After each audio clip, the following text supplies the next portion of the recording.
اللہ اللہ اللہ اللہ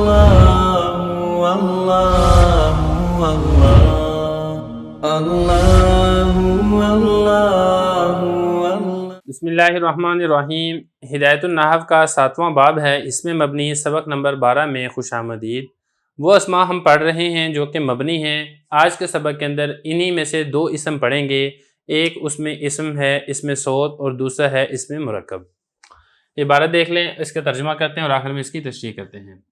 فصل الاصوات کل لفظ حکی به صوت کغاک لصوت الغراب او صوت به البہائم کنخ لاناخۃ البعیر۔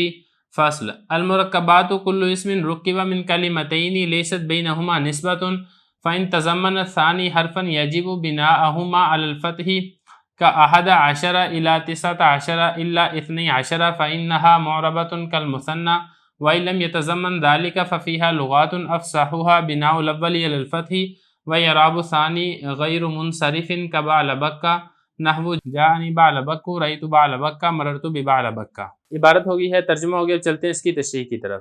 دیکھیں آج کے سبق میں 2 اسماء کے بارے میں بتایا گیا ہے۔ یہ 2 اسم ہیں جو کہ مبنی ہیں۔ ان میں سے پہلا قسم ہے اسم صوت۔ یہ صوت کی جمع ہے اصوات۔ ویسے تو اس کا اردو میں ترجمہ ہوتا ہے آواز، تو لیکن اس کو کہتے ہیں کہ اس کو فرما رہے ہیں کہ ہر ایسا لفظ ہے جس کے ذریعے سے آواز کی حکایت نقل کی جائے، یعنی آپ آواز کے بارے میں بتانا چاہ رہے ہیں، اس کے بارے میں جو آپ لفظ استعمال کریں گے اس لفظ کو عربی کے اندر اسم صوت کہا جائے گا۔ تو دیکھیں اس کی 2 چیزیں ہیں، ایک تو اس میں صوت کے اندر ہوگا کہ آپ کوئی آواز بتانا چاہتے ہیں، جیسا کہ آپ یہ بتانا چاہتے ہیں کوے کی آواز، تو کوے کی آواز کے لیے جیسے کہ ہم اردو کے اندر کائیں کائیں کا لفظ استعمال کرتے ہیں، یہ اس میں صوت ہے اردو کے اندر، لیکن عربی کے اندر کوے کی آواز بتانے کے لیے غا کا لفظ استعمال کیا جاتا ہے۔ اب یہ جو غا کا لفظ ہے یہ اس میں صوت ہے کیونکہ یہ کوے کی آواز کی حکایت کر رہا ہے، کوے کی آواز کی نقل کر رہا ہے۔ یا اسی طریقے سے ہر ایسا لفظ جس کے ذریعے سے جانوروں کو مخاطب کیا جائے، جانوروں کو پکارا جائے، وہ والا لفظ بھی اس میں صوت کے اندر داخل ہوگا۔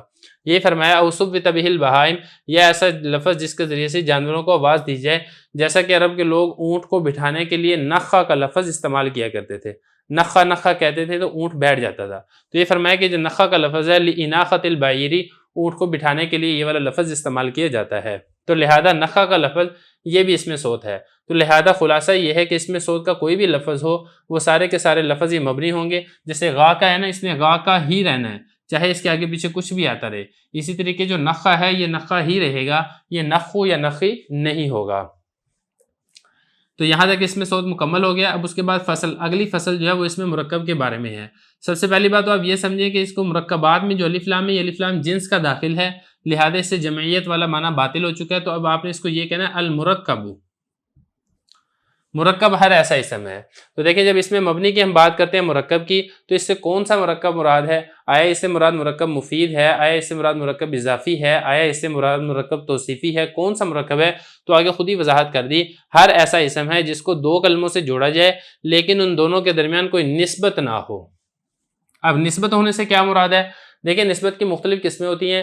ایک نسبت کی قسم ہوتی ہے مسند مسند الیہ، نسبت کہتے ہیں تعلق کو۔ تو 2 کلموں میں یا تو مسند مسند الیہ کا تعلق ہوتا ہے، جیسے جاء زید، اب جاء مسند ہے، زید مسند الیہ ہے، تو فرما رہے ہیں کہ یہ والا تعلق بھی نہ ہو۔ یا اسی طریقے سے ایک جو تعلق ہے وہ ہوتا ہے اضافت کا، کہ پہلا مضاف بنتا ہے دوسرا مضاف الیہ بنتا ہے، تو اضافت کی نسبت بھی نہیں ہونی چاہیے، اضافت کا تعلق بھی نہیں ہونا چاہیے۔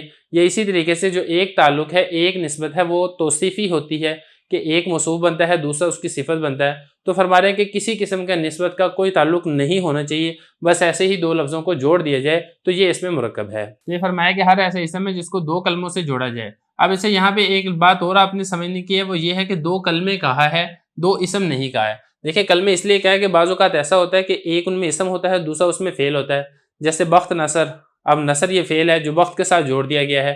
یا اسی طریقے سے ایک اس میں اسم ہوتا ہے دوسرا اس میں صوت ہوتا ہے، جیسے سیب وے، اب یہ جو وے ہے یہ کوئی اسم نہیں ہے بلکہ یہ ایک آواز ہے، تو اس لیے فرما دیا کہ کلمہ ہو۔ اب کلمے میں عام ہے چاہے کہ وہ اسم ہو، چاہے وہ فعل ہو، چاہے وہ کوئی آواز ہو، تو 2 کلموں سے جوڑا گیا ہو، ان دونوں کے درمیان کوئی نسبت نہیں ہونی چاہیے، نہ نسبت اضافت کی ہو، نہ نسبت مسند مسند الیہ کی ہو، نہ ہی نسبت موصوف صفت کی ہو۔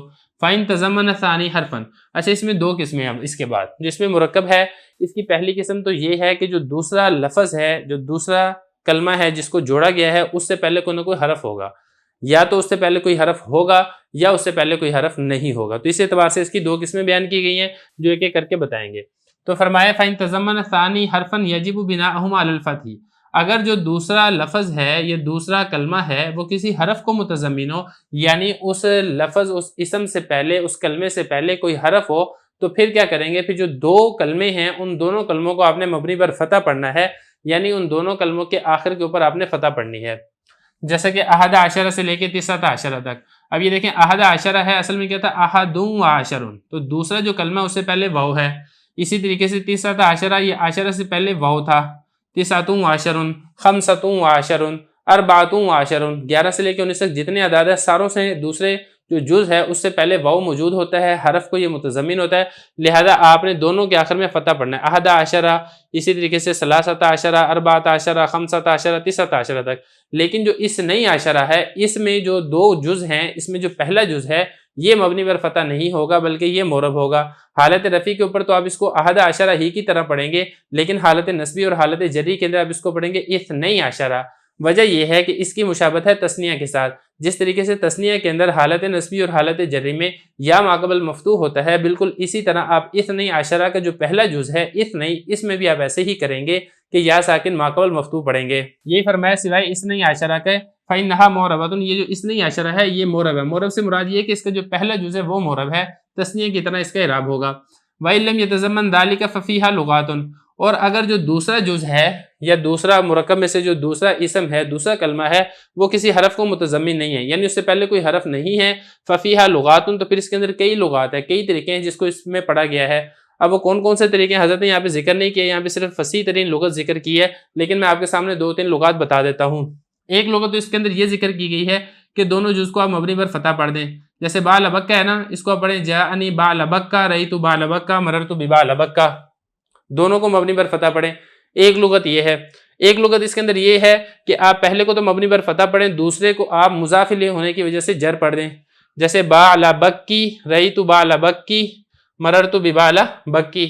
ایک لغت یہ ہے اس کے اندر.